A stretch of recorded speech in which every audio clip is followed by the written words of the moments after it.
competing.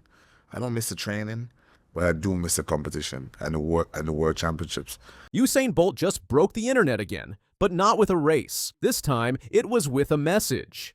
A message that's hitting hard for anyone who's ever dreamed of being great. Because in a rare and emotional interview, the fastest man in history admitted something no one saw coming. And what he said has sprint fans and future athletes completely stunned. On Colin Jackson's Go Wild podcast, Bolt opened up like never before. He talked about his legendary career, his decision to retire at 30, and something he's never publicly admitted. He regrets walking away from the sport when he did. Bolt told the Go Wild podcast, "I used to complain when I used to travel a lot, when I used to do track and field, but I do miss it. I do miss the competitions and going to the meets competing. I don't miss the training, but I do miss the competition and the world championships." That statement alone surprised fans, but then he went deeper. "If I'd known, it's not like I'm not enjoying the time, but I'd have probably gone 4 more years and say, you know what, let's try for Tokyo. But because I dominated so much, I was like, oh, I don't need to go. But I knew I was going to miss it so much, I'd say, let's go 4 more years. But because I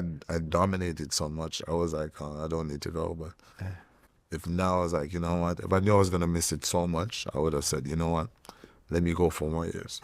Just pause for a second. This is Usain Bolt, the man who won 8 Olympic gold medals, who dominated sprinting from 2008 to 2016, who crushed world records in the 100 meters, 9.58 seconds, and 200 meters, 19.19 seconds, saying he wishes he had stayed longer.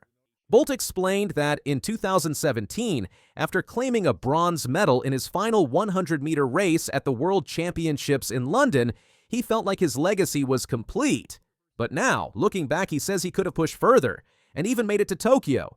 He even considered a comeback in 2019, but his coach Glenn Mills discouraged it, telling him, "No, you're done." That admission stunned host Colin Jackson. A former Olympic hurdler himself, Jackson was left speechless as Bolt shared his thoughts out loud, possibly for the first time. The conversation revealed how deeply Bolt still feels connected to the sport, even though he officially retired at just 30 years old. He's now 38 and reflecting on a career that changed the world. Even though he made peace with leaving the sport, the thrill of competing, the energy of big events, and the roar of the crowd, those things are hard to forget. Since Bolt left the sport, Jamaica's men's sprint team has struggled to regain its former dominance. At the delayed 2021 Tokyo Olympics, they failed to earn a single medal in the 100 meters, 200 meters, or 4x100 meters relay, events that Bolt once dominated. The dry spell continued through to the 2024 Paris Games, where Kashane Thompson finally ended the medal drought with a silver in the 100 meters. But Jamaica has yet to return to its golden era. So now, instead of chasing medals, Bolt is chasing something bigger: legacy. He's mentoring the next generation of runners and encouraging them to train harder, dream bigger, and think beyond the stopwatch. His influence stretches far beyond the track as he uses his platform to uplift others. Recently, he made headlines for praising 16-year-old Australian sprinter Got Gout, who ran a record-breaking 20.87 seconds in the 200 meters at the Australian All-Schools Championships. Bolt compared the teen to his younger self, saying he sees a future star if the right mindset and training are in place.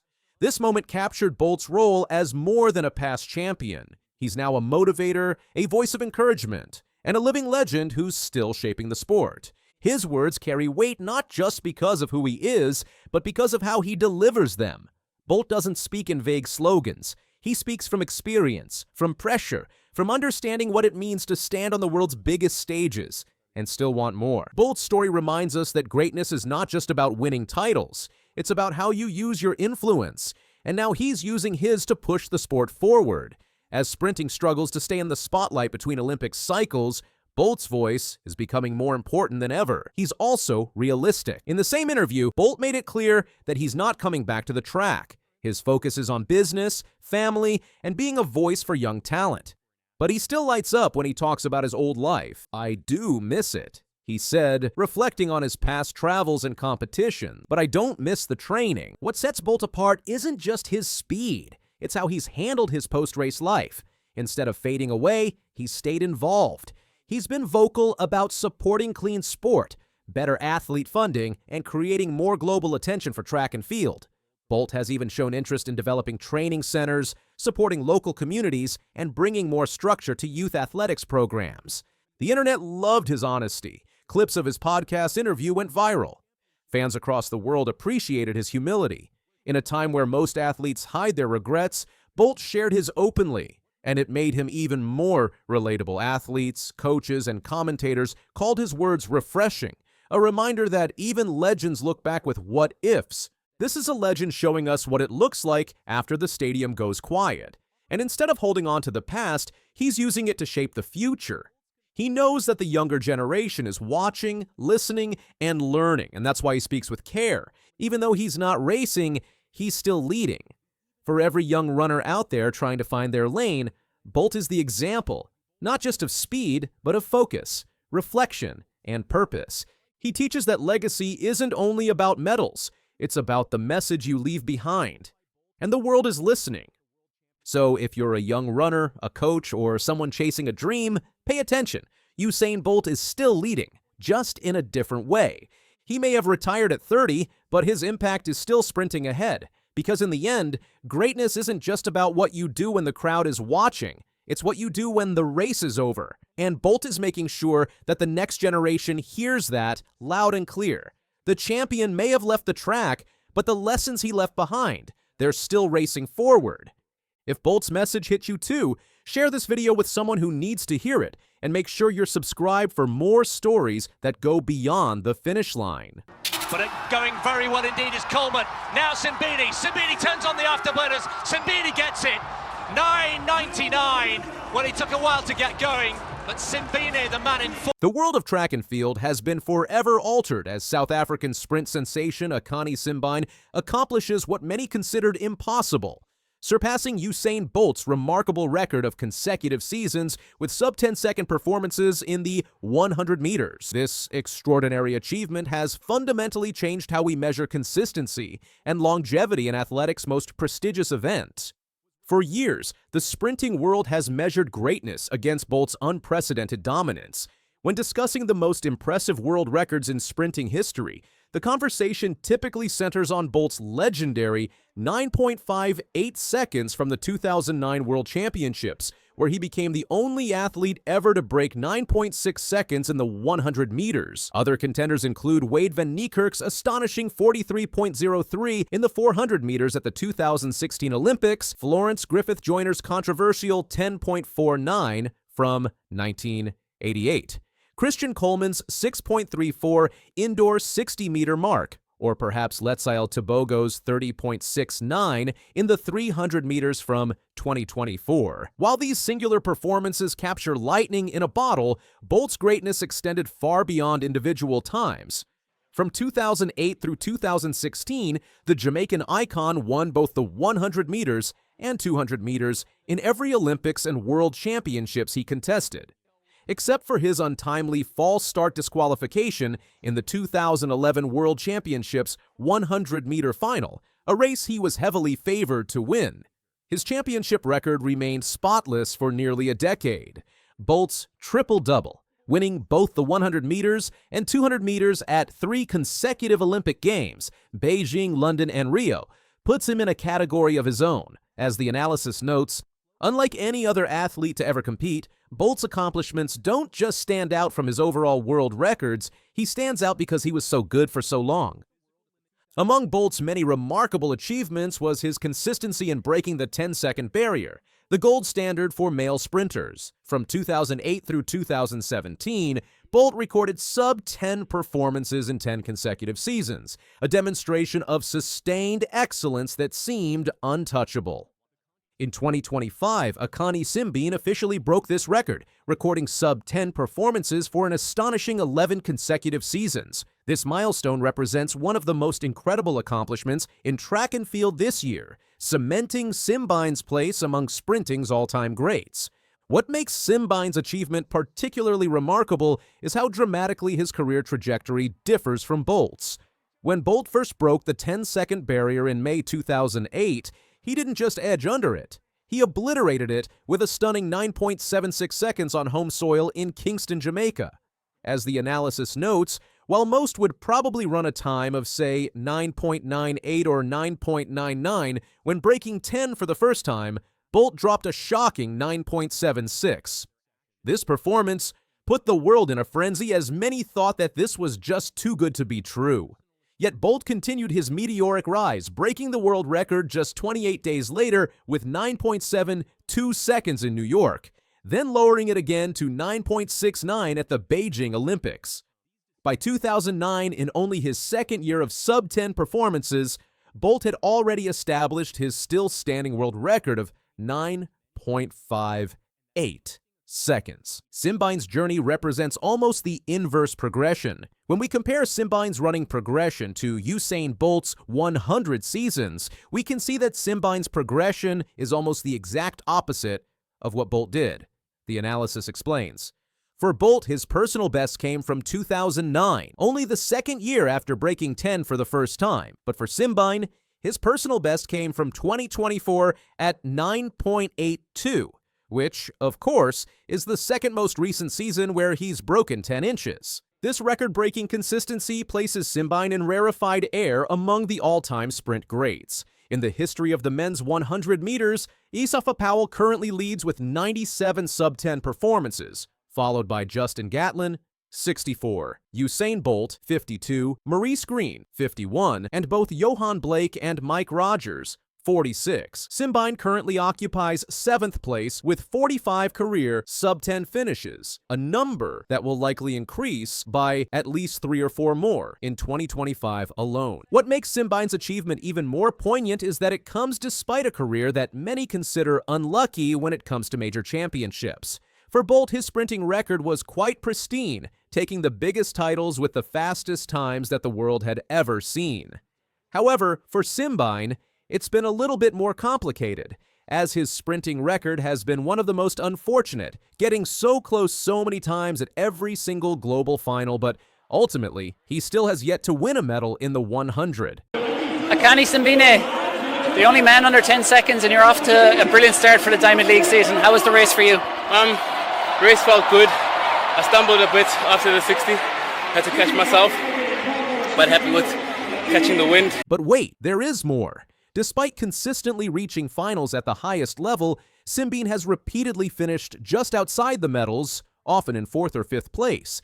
This championship drought finally showed signs of breaking in 2025 when Simbine claimed bronze in the 60 meters at the World Indoor Championships, securing his first individual global medal. It's very important to note that Simbine did win the bronze medal in this year's World Indoor Championships in the men's 60, meaning that he officially does have an individual global medal to his name. Early season results in 2025 suggest this breakthrough could extend to the 100 meters. Simbine currently ranks as the world's fastest man this year, having clocked 9.90 seconds into a minus 1.4 meters per second headwind at high elevation in Gaborone, Botswana. When adjusted for these challenging conditions, experts estimate this performance equates to approximately 9.84 up to 9.87 in neutral conditions. He reinforced this status by winning the first Diamond League meeting of the year in China's Xiamen Diamond League, where he was the only sprinter to break 10 seconds at this competition. This early season form has many experts believing 2025 to be the year where Simbine changes this narrative of championship near misses. Beyond his consistency, another underappreciated aspect of Simbine's excellence is his remarkable top-end speed. Analysis of the 2024 Olympic 100-meter final reveals that while Noah Lyles won gold with a time of 9.79 seconds thanks to an incredible closing 40 meters of 3.35 seconds, one of the fastest in history, Simbine closed his final 40 meters in just 3.36 seconds, only falling 0.01 seconds shy of what Lyles was able to accomplish. This places Simbine in an exclusive club of sprinters who have recorded such fast closing splits, alongside legends like Usain Bolt, Tyson Gay, Johan Blake, and Justin Gatlin. As the analysis notes, we have only ever seen a handful of athletes that have broken 3.4 over the final 40, making Simbine's top speed all the more impressive. When comparing the careers of Bolt and Simbine, the contrast couldn't be more striking. Bolt's legacy is defined by dominance and championship success, while Simbine has written a different kind of legacy, one of remarkable persistence, consistency, and gradual improvement. While he hasn't claimed the global titles that defined Bolt's career, his longevity at the elite level has now surpassed even the Jamaican legends. As the sprinting world looks toward the remainder of the 2025 season, Simbine's record-breaking achievement has permanently altered how we evaluate greatness in the 100 meters. His 11 consecutive seasons breaking the 10-second barrier set a new standard for consistency and longevity that future generations of sprinters will aspire to match, proving that athletic greatness can be measured in multiple ways beyond championship gold medals. Gout was the first name on the list as Athletics Australia announced its team for the Tokyo World Championships. The 17-year-old says he's super excited to run the 200 metres in his first senior international meet. Gout, just 17, and already shaking up the world of athletics. Fresh off a record-breaking performance at the Australian Championships, he's now headed to the global stage.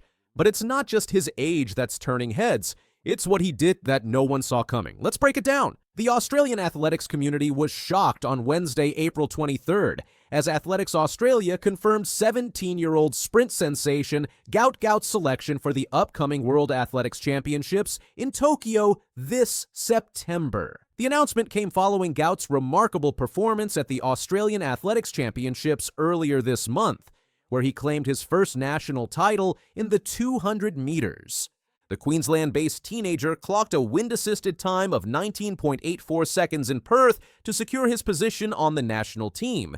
This performance wasn't just impressive for his age, it registered as the second fastest time ever recorded by an athlete under 20 years of age under all conditions. The wind assistance means the time won't count for official record purposes, but the raw speed demonstrated has athletics experts taking serious notice. I'm super excited to be picked to run the 200 in Tokyo at the World Championships. That's what we've been aiming for, Gout said in a statement released by Athletics Australia. I'm looking forward to September being part of my first Australian senior team and looking forward to seeing what I can do against the best of the best. Gout's selection marks a significant milestone in what has already been an extraordinary athletic journey. In December last year, he broke the Oceanian record in the 200 meters with a time of 20.04 seconds, establishing himself as a genuine talent on the regional scene. Even more impressively, at the Australian All-Schools Championships in December 2024, Gout broke the under-16 200-meter world record previously held by none other than sprint legend Usain Bolt. But wait, there is more. The comparisons to the Jamaican great have been inevitable. Like Bolt, Gout has shown exceptional promise from a young age, and his rapid rise has made him the new poster boy for Australian track and field. This status carries particular significance with Australia set to host the Brisbane Olympics in 2032, where Gout could potentially be at the peak of his powers at age 24. The Tokyo World Championships, scheduled for September 13th to 21st, will represent Gout's first major international competition at the senior level. While his experience has largely been limited to the national circuit, he did secure a silver medal in the 200 meters at last year's World Athletics U20 Championships in Lima, Peru, indicating his ability to perform on the international stage. What makes Gout's story particularly compelling is his background. As the son of South Sudanese immigrants, he represents the changing face of Australian athletics and the increasing diversity within the country's sporting landscape. His success has been celebrated not just for his athletic achievements, but also for what it represents for multicultural Australia. The upcoming championships will present a formidable challenge for the young sprinter as he prepares to face established elite competitors. The field is expected to include the USA's reigning world 200-meter champion, Noah Lyles, and Botswana's Olympic gold medalist, Letsile Tebogo. For athletics enthusiasts, the prospect of seeing Gout compete against such decorated athletes has generated significant anticipation. Gout isn't the only young Australian talent heading to Tokyo. The team announcement highlighted the depth of emerging athletic prowess in the country, with several other promising competitors joining him on the squad. These include 21-year-old Lachlan Kennedy, a World Indoor Championship silver medalist, who will compete in the 100 meters. Also selected is 18-year-old Cameron Myers, who has been making waves in middle-distance events. Myers recently broke the world under 20-mile record and took the 1,500-meter national title at the Perth Championships. At the prestigious Millrose Games in New York this February, he ran the fastest ever indoor mile among under 20 athletes with an impressive time of 3 minutes, 47.48 seconds. The Australian team balances these rising stars with established veterans. Former high jump world champion Eleanor Patterson, who secured a bronze medal at the Paris Olympics, was named among the first group of athletes confirmed for the team. Patterson has an opportunity to add to her impressive collection of major championship medals, having recently taken indoor silver at Nanjing in March, finishing behind compatriot